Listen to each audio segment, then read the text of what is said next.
J'y vais là. Alors Zaza Factory, c'est quoi? C'est tout d'abord un changement de vie, une étape il y a 4 ans, l'envie de donner du sens aux choses, à la mode, et c'est une rencontre avec les femmes birmanes. Et très vite, pour des raisons de géopolitique, j'ai dû travailler avec des produits recyclés.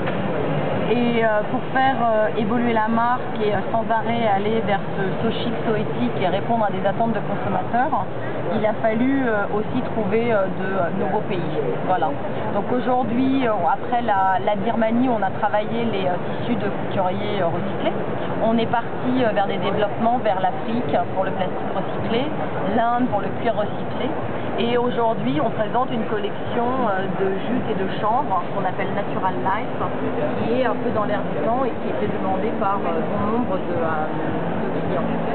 L'évolution, on va dire, de la mode éthique pour Zaza Factory, c'est de commencer par des pièces uniques et d'essayer de répondre aux demandes du marché et de travailler avec des groupes, de plus en plus des enseignes intéressées par cette démarche éthique, qui se posent des questions, qui n'ont pas forcément pas en termes de compétences, mais des fournisseurs, et savoir comment sourcer cette matière recyclée, ces ateliers équitables, comment payer au juste prix et monter ces ateliers.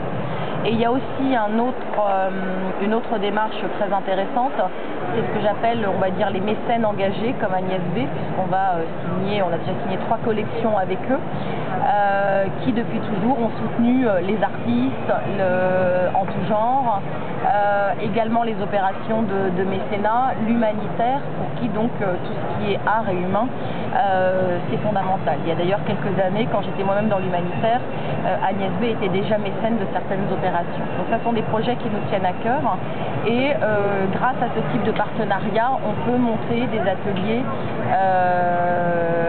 spécifiques pour eux. Notamment, je vous disais que pour des raisons géopolitiques, les réfugiés, les Birmans, on ne pouvait plus travailler avec eux.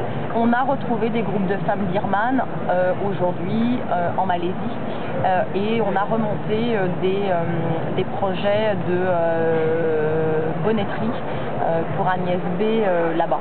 Voilà.